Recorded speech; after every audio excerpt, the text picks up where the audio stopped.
Collar मौजूद हैं सोबिया लाहौर से। अस्सलाम वालेकुम। वालेकुम सलाम। मरिया, सबसे पहले तो आप सबको सलाम करना चाहूंगी। दूसरी बात ये कि मेरी बेटी है, छोटी सी एक ही बेटी है मेरी, 8 इयर्स की है। माशाल्लाह उसकी हाइट बहुत अच्छी है, अपने पापा की वजह से उनकी फैमिली में सबकी हाइट बहुत अच्छी है। तो वो मैं कहना चाह रही थी कि उसको ना क्यूब में सबसे पीछे खड़ा कर देते हैं हमेशा से ही, उसका दिल करता है आगे आने के लिए जी। तो वो ना सारे बच्चे कहते हैं कि टीचर इसको पीछे खड़ा करें, इसकी हाइट ज्यादा है। टीचर्स की मैं बात करूं तो वो कहती हैं कि ये इसकी हाइट ज्यादा है इसलिए इसको पीछे खड़ा करते हैं। तो वो कहती है घर में आके मुझे कहती है मम्मा मेरी हाइट में भी इतना इशू बन गई है कि मुझे आगे खड़ा करते ही नहीं है। तो मैंने इसको समझाया कि बेटा ये तो आपके लिए ब्लेसिंग है कि आपकी हाइट अच्छी है।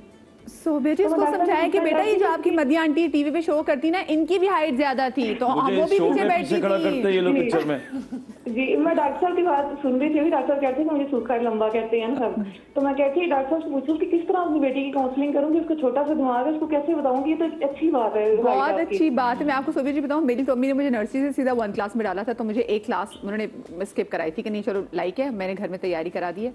तो उसमें भी मैं जब 1 क्लास में गई थी तो मेरा कद, कुछ बच्चों को होते हैं लंबे कद, तो मैं उसमें भी ना जो अब से एक साथ बड़ी बच्चियां थी उनसे लंबी ही थी।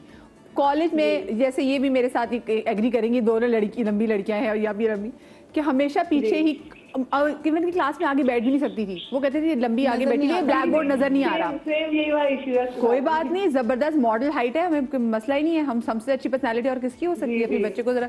और अभी तो 8 क्लास में मैं आपको ऐसे बात 8 इयर्स मास्टर मदिया असल में वो छोटी है ना, तो उसके दिन नहीं आता कि मैं और बच्चों की तरह आगे फ्रंट पे क्यों नहीं बैठ सकती, मतलब सिर्फ हाइट की इश्यू की वजह से। मैं आपको अपना पर्सनल वाकया सुनाती हूँ मेरी, क्योंकि जो जितनी भी मास्टर से फ्रेंड्स बनी है, तो कॉलेज में भी जो मीडिया की मेरी फ्रेंड्स हैं उनकी हाइट मेरे से छोटी है, ठीक है।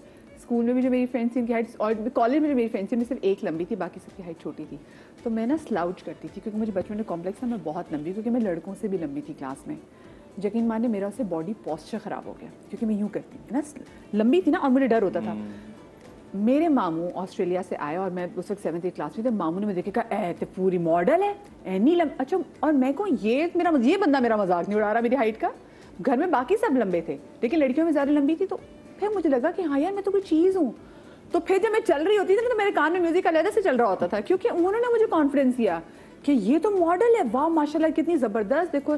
तो मुझे उस पता चला कि यार ये मेरे में खामी नहीं है, क्योंकि लोग ये कहते थे अरे इतनी लंबी लड़की इसको लड़का कैसे मिलेगा। आई एम श्योर ये महम, हाँ, मैं आपको एक बहुत इंटरेस्टिंग बात बताती हूँ। मैं बचपन में ये एग्जैक्टली ये मेरे साथ होता है, इतनी लंबी जरूर ये फेल हुई होगी इसलिए अभी तक इस क्लास में, हालांकि वो जो लड़के मुझसे एज में बड़े होते हैं लेकिन मैं उनसे लंबी हो गई, स्लाउच करके बैठना ये आज तक मुझे बहुत, मैं अपने आप को बताती हूँ नहीं सीधे बैठना है, क्योंकि हम जो बिग गर्ल्स जो होती हैं हमें होता है कि नहीं अच्छा हम फिट इन करने के लिए और थोड़ा ऐसे बैठ जाएं, क्योंकि अगला बंदा हमें सबसे पहले आके बोलता है कि ये तो बहुत बड़ी है, ये तो बहुत लंबी है। अब मेरी बेटी इज ऑल्सो टॉल माशाल्लाह।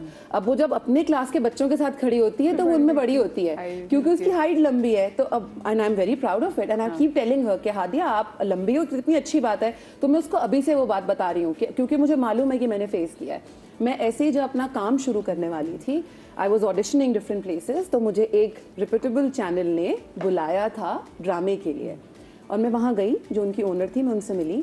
जो पहली चीज़ उन्होंने मेरे बारे में की वो थी, सॉरी बेटा हमने आपको बुलाया लेकिन आप बहुत लंबी हैं, आप कभी हीरोइन तो बन नहीं सकती, एक्टर का भी कोई आइडिया नहीं, क्या बहुत लंबी है, लड़के इतने लंबे नहीं होते अब, तो बेटा सॉरी आप ना अपना करियर चेंज करो।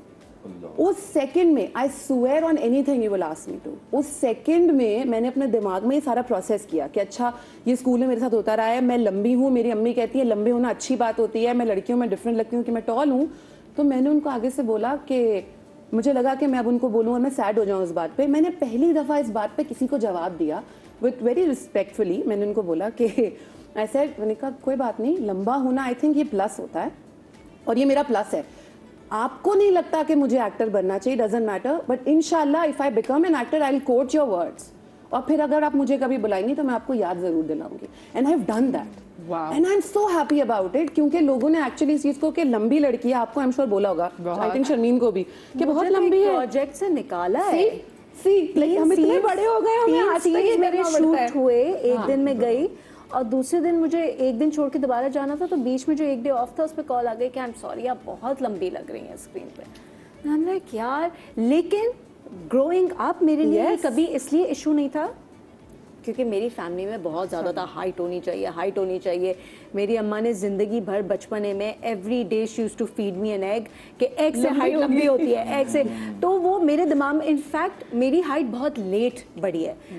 अंटिल द एज ऑफ 50 मैं बहुत शॉर्ट थी, तो मुझे मतलब मेरा मजाक उड़ाया जाता था हाइट में भी कि तो सबसे छोटी रह गई। तो जब मैं शूट अप की हूँ फाइनली, तो मुझे तो लगता था मुझे दुनिया की खुशी मिल गई कि मैं लंबी हो गई। तो वो ग्रोइंग अप मेरे लिए इशू नहीं था, लेकिन काम में बहुत एक्सपीरियंस किया। बहुत दफ़ा सुना है कि हीरोज़ आप नहीं मैच करते, लंबे लग रहे हैं, ज़्यादा हो रहा है, और फिर लंबे लोग बड़े भी लगते हैं ना स्क्रीन पे। टेलीविजन इज नॉट बड़े, सिनेमा की स्क्रीन, बिग स्क्रीन पे टॉल हाइट वर्क्स, टेलीविजन पे इतना ज्यादा नहीं। हाँ, मुझे तो इनफैक्ट एक सेट पे मैं थी, बिल्कुल नया नया मैं सेट पे गई थी, and I have done theatre के बाद मुझे वो टीवी पे शो के लिए बुलाया गया था, और मेरे को सेक्टर ने मुझे बोला यार ये बहुत लंबी है यार, ये बहुत लंबी है यार। 2-3 दफा होता रहा, उसके बाद मैंने उनको बिल्कुल स्ट्रेट बोला, मैंने कहा I think you need to raise yourself, अपने लिए कोई क्वेश्चन रख लो, probably it will help you, because तुम शायद ज्यादा मुझसे इंटिमिडेट हो रहे हो। उसके बाद वो एंड था, उसके बाद उसको पता था कि अच्छा इसके साथ ये वाला तो करना नहीं है ना, क्योंकि मुझे लगता है लोगों को ये प्रॉब्लम होता है कि वो शायद उतने नहीं है, तो वो दूसरों को हमेशा करने की कोशिश करते हैं। हाँ, मेरे साथ भी कि बहुत बड़े सुपरस्टार मेरे साथ काम करते थे, तो उनका एटीट्यूड का इशू बहुत ज़्यादा था। तो एक दिन मैं उनको कुछ कहते सकते नहीं थे, ऑफकोर्स उम्र में भी बहुत बड़े थे, एक्सपीरियंस भी बहुत बड़े थे। तो मेरे एग्जीक्यूटिव प्रोड्यूसर ने मुझे एक चीज़ समझाई, क्योंकि वो बदतमीज़ ही बहुत थे। तो उन्होंने कहा कि तुम्हें बिल्कुल जवाब देने की जरूरत नहीं है, क्योंकि तुम्हारा बैकग्राउंड के बैकग्राउंड जैसा नहीं हो सकता, you come from a good family, start wearing heels. मैंने कभी जिंदगी में हील्स नहीं पहनी, मैंने कहा अगर मैं हील पहनूंगी कहाँ जाऊँगी। जिस दिन मुझे उनको जवाब देना होता था मैं हील्स पहन लेती थी, क्योंकि मैं वैसे बगैर फ्लैट नहीं उनसे लंबी थी, और जब मैं हील पहनती थी तो वो और लंबी हो जाती थी। तो इससे बड़ा मुझे उनको भी जवाब देने में नहीं लगता था। आजकल नहीं होती लड़कियां। एक छोटी सी ब्रेक के बाद मिलते, कहीं मत जाइएगा।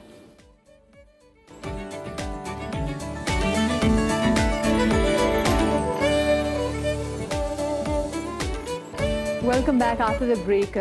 जो सवाल जो आज हमने आपसे ही पूछा कि आर यू ओके, ये सवाल जब आप किसी से पूछते हैं, एक तो पहले पूछना शुरू करें कि आर यू ओके, और फिर थोड़ा चुप भी कर जाए करें कि हो सकता है कि अगला बंदा आपको बताए कि क्या कोई मसला चल रहा है, क्योंकि हमारे अंदर सुनने की गुंजाइश नहीं ना, इसलिए लोग आपस में बात भी नहीं करते। और जो हमारे थेरेपिस्ट के जो आजकल वो भी थेरेपिस्ट के आप लोग के पास जा रहे हैं, और वो कहते हैं कि उनका भी बिजनेस चमक गया है। पहले ज़माने में थेरेपी होती थी, दोस्त, रिश्तेदार, कज़न, खाला, फूफो, मामी, कोई ना कोई फैमिली में से दोस्त जरूर होता था जो आपके साथ बैठ के आपको सुन लेता था इतना, और आपको जज किए बगैर सुन लेता था।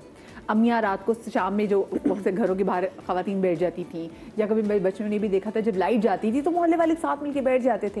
वो इतना अच्छा टाइम होता था, और सारे एक दूसरे के थेरेपिस्ट होते थे, दुख सुख बांट लेते थे, और आपके ना वो कहते हैं वो बहुत लाइट साफ की फील आ जाती थी।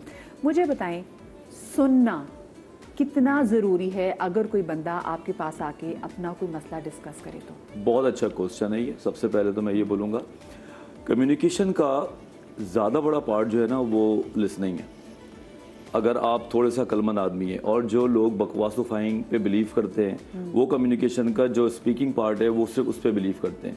वो 80 to 90% ये सोचते हैं कि मैं बात करता रहूँगा तो मैं कम्युनिकेट कर रहा हूँ, लेकिन लोगों को ये समझ नहीं आता कि जो शख्स सुन रहा होता है और जो सुनता ही रहता है एक्टिव लिसनिंग के साथ, तो वो कम्युनिकेशन में ज़्यादा इन्वॉल्व होता है। और उसके साथ अगर अपना बॉडी पोस्चर भी आपको देना आ जाए, अच्छा ओके, ओ माय गॉड, अच्छा, फिर थोड़ा बहुत जो होता है जिससे वो सामने वाले को और निकलवाता है, तो that is the beautiful condition in communication.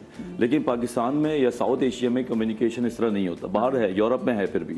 दूसरी बात ये कि सुन वही सकता है जिसको बोलने की जल्दी ना हो, अपनी कहानियाँ सुनाने की जल्दी ना हो। लोग इतना ज़्यादा बोलने के शौकीन हो, अब जिस तरह आपने बात की कि अपनी कहानी में सुनाना शुरू करूँगा, दूसरा बोलेगा ये तो कुछ भी नहीं है, और उसके ऊपर वो अपनी छाप देगा। तो मैंने तो तुमसे भी ज़्यादा कुछ देखा हुआ है। अगर आप किसी के करीब जाना चाहते हैं, अगर आपको कोई लड़की पसंद है, अगर आपको कोई लड़का पसंद है, अगर आप फैमिली में अपने आपको थोड़ा सा प्रोमिनेंट करना चाहते हैं, तो आपको मैं एक ही हिंट दूंगा, वो ये कि आप सुनने बैठें, लोगों की सुने। अब जो कोई कहानी सुना रहा हो तो आप उसको बोले आओ मेरे साथ बैठो, और कम से कम 6-7 मिनट तक आप उसको मौका दें कि वो बात करता रहे। जब 6-7 मिनट हो जाएंगी तो उसका खुद ब खुद इमोशनली सारी चीज़ें जो हैं वो वेंट आउट हो जाएंगी। फिर वो खुद ही बोलता है कि तुम भी तो कुछ बोलो, या तुम भी तो अपनी बात बताओ। फिर वो आपकी बात जो सुनेगा ना, वो बहुत ज़्यादा उसके दरवाजे खुले हुए होंगे। तो लिसनिंग पार्ट जो है it's the most important thing in communication. कहाँ कहाँ सुनना ज़्यादा इंपॉर्टेंट है, कहाँ कहाँ फिर कहते हैं ना करेक्ट करना भी इम्पॉर्टेंट है। So, सबसे पहले जो आपने बात की कि पहले जो लोग होते थे बात सुनते थे, आई फील सब उनकी अच्छी बात ये होती थी कि उनकी नीयत अच्छी होती थी, नाउ जैसे उन्होंने कहा कि किसी को बात करने की जल्दी ना हो, तो पहले तो जब उनकी बात सुने और पूरी बॉडी लैंग्वेज के साथ, अक्सर हम बात करें और I am not looking at you, तो अगर हम पूरी बॉडी के साथ उनकी बात सुने तो आई थिंक 80% तो हीलिंग उधर ही हो जाती। लेकिन जहाँ आपको फील हो कि बंदा या बंदी अकाउंटेबिलिटी नहीं ले रहा है, कि आपने एक दफ़ा सुनी 2 दफ़ा, इट इज़ गुड कि आप उनकी बात सुने, लेकिन यूजली बात की ना एनर्जी वैम्पायर्स या स्टिक कर लेना या विक्टिम हो जाना, वहाँ पे ये बताने की ज़रूरत है कि देखिए मैं आपके साथ हूँ आपकी मदद करने के लिए, अगर काम नहीं है तो मैं कारोबार में हेल्प कर रहा हूँ। ये वाली जंग आपने खुद लड़नी है, यहाँ आपने अकाउंटेबिलिटी खुद लेनी है, तो उसका हमने खुद बैलेंस क्रिएट करना है, देखना है कि इसकी हेल्प करके फ़ायदा हो रहा है या ये मिसयूज़ कर रहा है मेरी काइंडनेस को। वैसे मुझे तो भाई आप ये बात भी बताएं, क्या आपको लगता है कि आजकल के दौर में लोग मेंटल हेल्थ और जो साथ में जो दिमाग से जुड़ी बहुत सारी बीमारियां हैं उसको कहीं ना कहीं नाम लेके कंसील करना चाह रहे थे अपनी फितरत को भी? मतलब मैं लोगों को देखती हूँ, लोग पीपल आर हार्श, लोग बदतमीज़ हैं, लोग बहुत ज़्यादा सेल्फ सेंटर्ड भी हैं, बहुत खौफनाक हद तक सेल्फिश भी हो जाते हैं, इसमें नार्सिसिज्म भी आ जाती है। और फिर लोग जब उसको मेंटल हेल्थ की एम्ब्रेला के अंदर लेकर आ जाते हैं कि बेसिकली मेरे साथ ये मसला, तो क्या वो भी जस्टिफाइड है? क्योंकि मैं अक्सर लोगों को देखती हूँ और वो आपसे बदतमीजी कर जाएंगे, कुछ भी करेंगे, मैं स्ट्रेस में बहुत हूँ, मैं एंग्जाइटी में, इसलिए मैं खुद जो डिप्रेशन में हूँ ना, तो इसका मतलब आप किसी को किसी भी तरीके से डील कर सकते हैं। क्या ऐसा सच में होता है कि वो बंदा जो कि खुद जिसकी मेंटल हेल्थ तबाह बर्बाद है, वो अगली की भी उसी वर्ज पे ले जाए? तो इसमें अगेन अकाउंटेबिलिटी बहुत ज़्यादा ज़रूरी है, क्योंकि अगर आप उस चीज़ को मिसयूज़ कर रहे हैं, ठीक है, जैसे ट्रॉमा डंप कहते हैं, ठीक है, कि बिल्कुल लोग आपके पास हैं, लेकिन जैसे उन्होंने बात की थी कि फिर उसको थेरेपिस्ट के पास जाना, उसको रियलाइज़ करना कि ये वाला गुस्सा मैं बीवी पे कर रहा हूँ या बच्चे पे कर रहा हूँ, 1-2 दफ़ा इट्स फाइन बिकॉज आपको नहीं समझ आ रही, पर लोगों को ज़रूर रूम दें कि वो आपको बता सकें, जो आपके असली दोस्त होते हैं वो बता सकें मेरे अंदर क्या कमी है मुझे बताओ। और ये रिलेशनशिप्स में बहुत हेल्प करता है, अपने पार्टनर से शेयर करना कि क्या मैंने ऐसी चीज़ की। तो अगर वो जेन्युइननेस नहीं है सीखने की, अपने आप को ठीक करने की और बताना कि बस मेरे साथ ये हुआ था, then you are misusing it. सही, हमारे साथ कॉलर मौजूद है जरीना सक्खर से। अस्सलाम वालेकुम। वालेकुम अस्सलाम। जी जरीना जी, कैसी आप? ठीक हैं? अल्लाह का शुक्र, अल्लाह का करम है। आप कैसी हैं दीदी? बिल्कुल ठीक। क्या कहना चाहेंगी? बेटा मैं ये कहना चाह रही हूँ कि मेरी बच्ची 9 महीने की थी, उस वक्त से लेकर आज तक मेरे पास है, पोती है मेरी। जी जी। यहाँ तक कि वो माशाल्लाह से कभी उसको कोई तकलीफ ऐसी नहीं हुई है। अब ये 2 से 3 साल हुए हैं, उसको तकलीफ इतनी है, हम ना एक से एक डॉक्टरों को भी दिखा लिया, कोई कहना रूहानी इलाज तो वहाँ तक भी चले गए। अब मसला ये है कि बिल्कुल अभी ऐसे हो गई है कि इसके जहाँ तक अगर थोड़ा शोर भी होता है, कोई भी ऐसी बात होती है, तो उसकी माइग्रेन का मसला इतना तेज हो गया, हम दिमागी डॉक्टर का इलाज भी करवा रहे हैं, डॉक्टर हरीश कुमार से। अच्छा। तो वहाँ जहाँ ये दवाई पीती है तो थोड़ी देर लेट जाती है तो सुकून रहता है, इसके बाद जब उठती है तो वो बस बेचैनी वाली हालत होती है। यहाँ तक कि गिलास पानी का भी हम उसे देते हैं, खाना भी हम उसे ला के देते हैं, यहाँ तक कि अब वो बिल्कुल बिस्तर के साथ लगना चाह रही है, बिल्कुल ऐसी हो गई है। सरीना जी मुझे बताएं, आपकी बेटी की उम्र क्या है? 20 साल। 20 साल आपकी बेटी की उम्र है, और वो कुछ पढ़ रही हैं, यूनिवर्सिटी जा रही हैं, कॉलेज जा रही हैं? जी वो ऐसे तो टीचिंग कर रही है, लेकिन उसने अभी BSc का पेपर दिया है कि वो देना चाह रही है अभी इस साल, मतलब फॉर्म भर दिए हैं उसने। ओके ओके, आप लोग कुछ सवाल पूछना चाहेंगे उनसे? ऐसा तो नहीं उनको ये फील होता हो कि कोई मुझसे प्यार नहीं करता या सेंसिटिव हैं, या कभी उन्होंने माशाल्लाह से जी घर में सब उससे प्यार करते हैं, कोई नहीं, उसको ऐसा लगता है या नहीं? मुझे पता है घर वाले तो करते ही होंगे, उसको ऐसा तो नहीं लगता? नहीं, उसको ऐसा नहीं लगता। वो तो माशाल्लाह से उसने 9 महीने से लेकर आज तक हमारी गोद देखी है और किसी की देखी नहीं है। यहाँ खुफिया थी, उनको आतियों के साथ बुलाया है, और हम दोनों जैसे दादा दादी हैं तो हम अम्मी अबू की तरह समझा उसने, वो हम भी उसे वही समझते रहे। लेकिन फिर जब बाद में पता चला है उसके बाद से ये थोड़ा इसका मसला बुरा होने लगा। जरीना जी मुझे एक बात बताएं, इनकी ये जो आप बात इनकी कर रही हैं पोती की, इनकी अपनी अम्मी कहाँ है? इनकी अम्मी भी सक्खर में ही है, इनके बाबा कराची में चले गए, अपनी शादी की उन्होंने, तो उनके 3-4 बच्चे हैं, 3 बेटियां हैं, एक बेटा है, 4 बच्चे हैं, उनके कराची में हैं। तो मुझे बताएं कि जो इनकी अपनी आपकी पोती की जो अम्मी हैं वो आपके साथ नहीं रहती? वो माँ नहीं बेटा डिवोर्स हो गई है ना।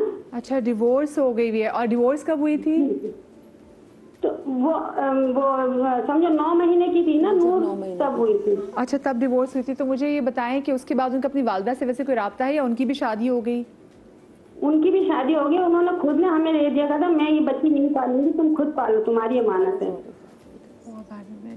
ओके ठीक है, तो अब उनकी भी शादी आगे होगी हुई है और आपकी पोती की फादर की भी शादी होगी हुई है। ना मैंने कजन के साथ रिश्ता तय किया हुआ है उनका। उनकी वैसे मर्जी इसमें शामिल है? जी जी मर्जी है, अल्लाह का शुक्र है। पसंद करती है उसको? जी जी, ताया चाचा के बच्चे हैं वो। अच्छा, वो तो खैर जरूरी नहीं कि अगर वो ताया चाचा के देखे हो तो उनको पसंद भी हो, ये भी हो तो सकता है। अभी उनकी कंडीशन क्या है वैसे आजकल, वो कैसा, उनकी अभी कंडीशन क्या है, क्या थोड़ा सा बताएंगी आप? जी अभी अगर आप पूछना चाहें तो मैं खुद उसके हाथ में फोन दूं, आप बात कर रही हैं। शो के बाद करके बात चलिए हम कर शो लेते के हैं, बाद, तो लंबा हो शो के जाएगा। बाद ना जरा हम डॉक्टर वजाहत से बात भी कराएंगे, लेकिन आप तो शो देखती ना। और एक चीज़ का सिर्फ कीजिएगा, देखें आप चाहे दादा दादी हैं, आपने इन पर बहुत जान मारी होगी, 9 महीने से आपके पास है, लेकिन आप उस बच्ची के बारे में सोचें जिसकी माँ और बाप दोनों मूव ऑन कर चुके हैं। बाप के आपने बताया कि कराची में है, चाहे वो जितना मर्जी प्यार करते हैं, उनके बाकी बच्चे भी हैं, उनकी माँ, उनकी भी शादी होगी है। और वो जो अबैंडन एक छोटे से बच्चे को किया, वो जब आपको ये आगे आना शुरू होती है ना, जब आप बाकी लोगों की नॉर्मल ज़िंदगी देखते हैं, आपकी पोती की ज़िंदगी वो नॉर्मल नहीं है। उसके पास उसके दादा दादी हैं, उसको फियर भी आई एम श्योर होगा कि दादा दादी भी उनकी एज होगी, वो भी जा सकते हैं। फिर प्लीज़, और अगर वो, मुझे लगता है कि वो खुश होती, प्लीज़ मुझे लगता है कि रिश्ते का भी आप देख लें, क्योंकि अगर वो रिश्ता होते हुए कि इंसान की जो मोहब्बत, इंसान तो वैसे भी आसमानों पे उड़ा होता है, उसके बावजूद अगर आप वो कह रही कि वो बेड रिडन बच्ची होती जा रही है, there is something wrong. Please ज़रा उसको ज़रूर आप कंसिडर करें। आप लोग डॉक्टर वजाहत क्या इस पे कहना चाहेंगे? मैं आप लोगों से मशवरा लूँगी कि आपको क्या लगता है?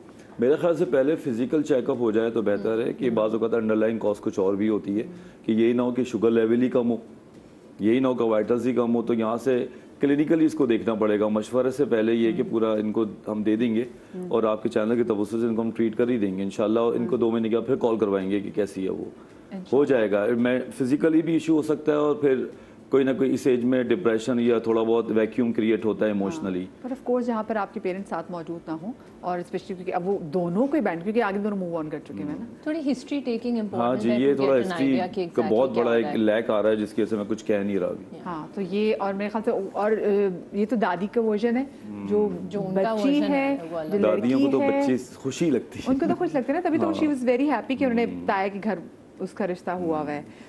खैर बड़ी बड़ी मुश्किल से मुझे सिचुएशन लग रही, क्योंकि आप इमेजिन भी नहीं करना चाहते कि वो।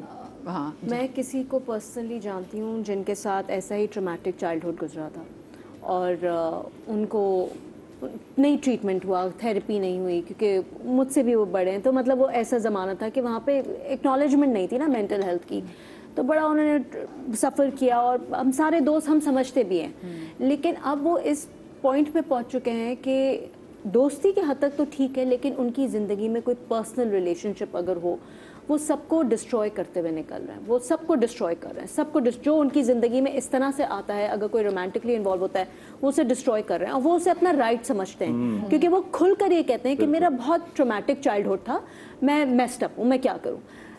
आप इसको रीज़न नहीं बना सकते। ठीक है, ज़्यादती हुई, गलती हुई, लेकिन अगर आप में इतना शऊर है कि आप ये अंडरस्टैंड कर रहे हैं कि आपका ट्रॉमेटिक चाइल्डहुड था, इसलिए आप वो फ्रस्ट्रेशन लोगों पे उतार रहे हैं, तो इसका मतलब आप में इतना भी शऊर है कि आप अपना इलाज करवाएं और अपने आप को सही करें, ताकि आप दूसरों को वो तकलीफ ना पहुँचाएं जो कि बचपन में आपने फेस किया। तो ये बहुत ज़रूरी है कि जैसा कि आपने कहा, ठीक है, उनके वाइटल्स चेक होने चाहिए, ब्लड टेस्ट हो, सब कुछ हो, कि कोई डिफिशियंसी है। बहुत दफ़ा डिफिशियंसीज की वजह से भी इंसान ऐसे कर रहा होता है। यंग गर्ल्स में पहले हम यही देखते हैं, हार्मोनल हो सकता है, कुछ हो, तो ये सारे चेक कराने के बाद अगर सारे टेस्ट क्लियर आते हैं, तो फिर इनको थेरेपी पे ज़रूर जाना चाहिए, ताकि ये ना हो कि जो अगर इनका ट्रॉमेटिक चाइल्डहुड गुजरा है, तो वो आगे की इनकी ज़िंदगी में इनके आसपास के लोगों को तकलीफ पहुंचाए। डॉक्टर हरीश कुमार मुंसू नाम उन्होंने लिया, जिनसे वो इलाज भी करवा रहे हैं। कॉलर मौजूद है हमारे साथ फैसलाबाद से। अस्सलाम वालेकुम बुशाएं। अस्सलाम वालेकुम बुशा, कैसी आप? ठीक है, मैं फैसलाबाद से बुशा बात कर रही हूँ। जी बुशा तो जी, मेरा मसला ये है कि बेटा मेरे ना बेटी है,